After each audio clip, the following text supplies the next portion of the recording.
ಅಖಿಲ ಭಾರತ ಬಿಲ್ಲವರ ಯೂನಿಯನ್ ವತಿಯಿಂದ ಜನವರಿ 18ರಂದು ಮಂಗಳೂರಿನ ನೆಹರು ಮೈದಾನದಲ್ಲಿ ಜಾಗತಿಕ ಬಿಲ್ಲವರ ಪ್ರಥಮ ಕ್ರೀಡೋತ್ಸವವನ್ನು ಆಯೋಜಿಸಲಾಗಿದೆ.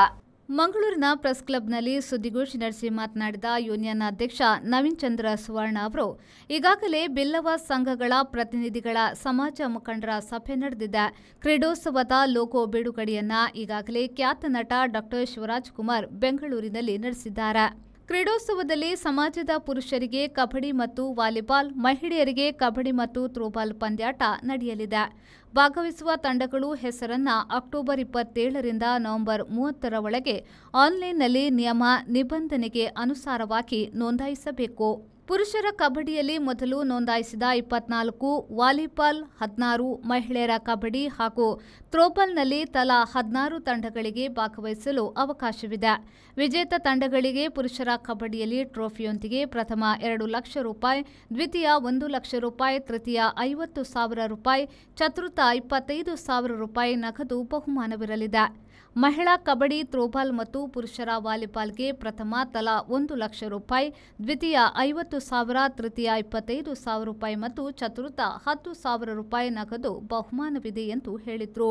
ಇತಿಹಾಸ ಇರತಕ್ಕಂತಹ ಅಖಿಲ ಭಾರತ ಬಿಲ್ಲವರ ಯೂನಿಯನ್ ಸಮಾಜದ ಸಾಮಾಜಿಕ, ಶೈಕ್ಷಣಿಕ, ಆರ್ಥಿಕ ಪ್ರಗತಿಗೆ ಹಲವಾರು ಕಾರ್ಯಕ್ರಮಗಳನ್ನು ಹಮ್ಮಿಕೊಂಡು ಸಾಗುತ್ತಿದೆ. ಮುಖ್ಯವಾಗಿ ಸಾಮಾಜಿಕವಾಗಿ ಹಿಂದುಳಿತಕ್ಕಂತಹ ಈ ಒಂದು ಸಮಾಜದ ಅಭಿವೃದ್ಧಿಗೆ ಪ್ರಥಮವಾಗಿ ಸಮಾವೇಶ, ಪ್ರಥಮ ಬಿಲ್ಲವ ಸಮಾವೇಶ 1976ರಲ್ಲಿ ಉಲ್ಕಿಯಲ್ಲಿ ಜರುಗಿತು. ತದನಂತರ ಸಮಾಜದ ಜನರಲ್ಲಿ 50%ಗಿಂತಲೂ ಹೆಚ್ಚಿರತಕ್ಕಂತಹ ಮಹಿಳೆಯರು ಕೂಡ ಸ್ವಾವಲಂಬಿಗಳಾಗಬೇಕು, ಸ್ವಾಭಿಮಾನಿಗಳಾಗಬೇಕು, ಅವರು ಸಮಾಜದ ಮುಖ್ಯ ವಾಹಿನಿಗೆ ಬರಬೇಕು ಅಂತ ಉದ್ದೇಶ ಇಟ್ಕೊಂಡು ಪ್ರಥಮವಾಗಿ ಬಿಲ್ಲವ ಮಹಿಳಾ ಸಮ್ಮೇಳನವನ್ನು ಕೂಡ 2004ರಲ್ಲಿ ಮಂಗಳೂರಿನಲ್ಲಿ ನೆಹರು ಮೈದಾನದಲ್ಲಿ ಬಹಳ ಒಂದು ವಿಜೃಂಭಣೆಯಿಂದ ಏರ್ಪಡಿಸಲಾಗಿತ್ತು. ತದನಂತರ ಮಹಿಳೆಯರು ಆರ್ಥಿಕವಾಗಿ ಕೂಡ ಸ್ವಾವಲಂಬಿ ಆಗಬೇಕು, ಅವರಿಗೆ ಎಲ್ಲ ರೀತಿಯ ಸಹಕಾರ ಕೊಡಬೇಕು ಅಂತ ಹೇಳಿಕೊಂಡು ಎಲ್ಲ ಸ್ವಸಹಾಯ ಗುಂಪುಗಳನ್ನು ಸ್ಥಾಪಿಸಿ ಅದರ ಜೊತೆಯಲ್ಲಿ ಅವರಿಗೆ ಆರ್ಥಿಕ ಶಕ್ತಿಯನ್ನು ಕೂಡ ನೀಡಿ ಸ್ವಸಹಾಯ ಗುಂಪುಗಳನ್ನ ಪ್ರಯೋಜನ ಮಹಿಳೆಯರು ಆರ್ಥಿಕವಾಗಿ ಹಿಂದುಳಿದಕ್ಕಂತಹ ಮಹಿಳೆಯರು ಪಡೆಯುವಂತ ಆಯಿತು. ಅದೇ ರೀತಿ ಮುಂದಕ್ಕೆ ನಮ್ಮ ಸಮಾಜದಲ್ಲಿ ಮಹಿಳೆಯರಿಗೆ ಯಾವುದೇ ಒಂದು ಆರ್ಥಿಕ ಸಂಸ್ಥೆಗಳು ಇರಲಿಲ್ಲ. ಈ ಸಂದರ್ಭದಲ್ಲಿ ಮಹಿಳೆಯರೇ ನಡೆಸುವಂತಹ, ಮಹಿಳೆಯ ನಿರ್ದೇಶಕರಿಂದ ನಡೆಸಲ್ಪಡುವಂತಹ ಆರ್ಥಿಕ ಸಂಸ್ಥೆ ಶ್ರೀ ಗುರು ಸೌಹಾರ್ದ ಸಹಕಾರಿ ನಿಯಮಿತ ಎಂಬುದನ್ನು ಸ್ಥಾಪಿಸಿ ಈಗ 7 ಶಾಖೆಗಳನ್ನು ಹೊಂದಿಕೊಂಡು ಒಳ್ಳೆ ರೀತಿಯಲ್ಲಿ ಆರ್ಥಿಕ ಅಭಿವೃದ್ಧಿಯತ್ತ ಸಾಗುತ್ತಿದೆ ಅಂತ ಹೇಳಲಿಕ್ಕೆ ಸಂತೋಷ ಪಡ್ತಾ ಇದ್ದೀವಿ. ತದನಂತರ ನಮ್ಮ ಸಮಾಜದಲ್ಲಿ ಬಹಳಷ್ಟು ಈಗ ವಿದ್ಯಾರ್ಥಿಗಳು ವಿದ್ಯೆಯಲ್ಲಿ ಮುಂದೆ ಬರ್ತಾ ಇದ್ದಾರೆ. ಆರ್ಥಿಕವಾಗಿ ಹಿಂದುಳಿದಂತಹ ಕುಟುಂಬದ ವಿದ್ಯಾರ್ಥಿಗಳಿಗೆ ಪ್ರಯೋಜನ ಆಗಲಿ ಅಂತ ಹೇಳಿ ಪ್ರಥಮವಾಗಿ ಬಿಲ್ಲವ ಮಹಿಳಾ ಹಾಸ್ಟೆಲ್, ಅದು ಕೂಡ ಯಾಕಂತ ಹೇಳಿದ್ರೆ ಈಗ ಹೆಚ್ಚಿನ ಈ ಸ್ಪರ್ಧಾತ್ಮಕ ಪರೀಕ್ಷೆಗಳಲ್ಲಿ ನಾವು ನೋಡ್ತಾ ಇರುವ ಹಾಗೆ ಮಹಿಳೆಯರೇ ಹೆಚ್ಚಾಗಿ, ಹುಡುಗಿಯರೇ ಹೆಚ್ಚಾಗಿ ಹೆಚ್ಚಿನ ಒಂದು ಅಂಕ ಗಳಿಸ್ತಾ ಇದ್ದಾರೆ. ಆದ್ರಿಂದ ಈ ಮಹಿಳೆಯರಿಗೆ, ಹುಡುಗಿಯರಿಗೆ ಪ್ರಾತಿನಿಧ್ಯ ಕೊಡಬೇಕು ಅಂತ ಹೇಳಿ ಬಿಲ್ಲವ ಮಹಿಳಾ ಹಾಸ್ಟೆಲ್ ಅನ್ನು ಕುಂಜತ್ತಬೈಲಿನಲ್ಲಿ ಪ್ರಾರಂಭ ಮಾಡಿದ್ದೇವೆ.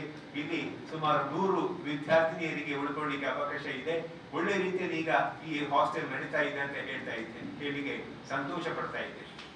ಈಗ ತದನಂತರ ಈಗ ಸಮಾಜದ ಯುವಕರನ್ನು ಸಂಘಟಿಸಬೇಕು, ಸಮಾಜ ಒಂದು ಆರೋಗ್ಯಪೂರ್ಣ ಸಮಾಜ ನಿರ್ಮಾಣ ಆಗಬೇಕು ಅನ್ನೋ ದೃಷ್ಟಿ ಇಟ್ಕೊಂಡು ಪ್ರಥಮವಾಗಿ ಈಗ ಜಾಗತಿಕ ಮಟ್ಟದಲ್ಲಿ ಒಂದು ಕ್ರೀಡೋತ್ಸವವನ್ನು ಏರ್ಪಾಡು ಮಾಡಿದ್ದೇವೆ.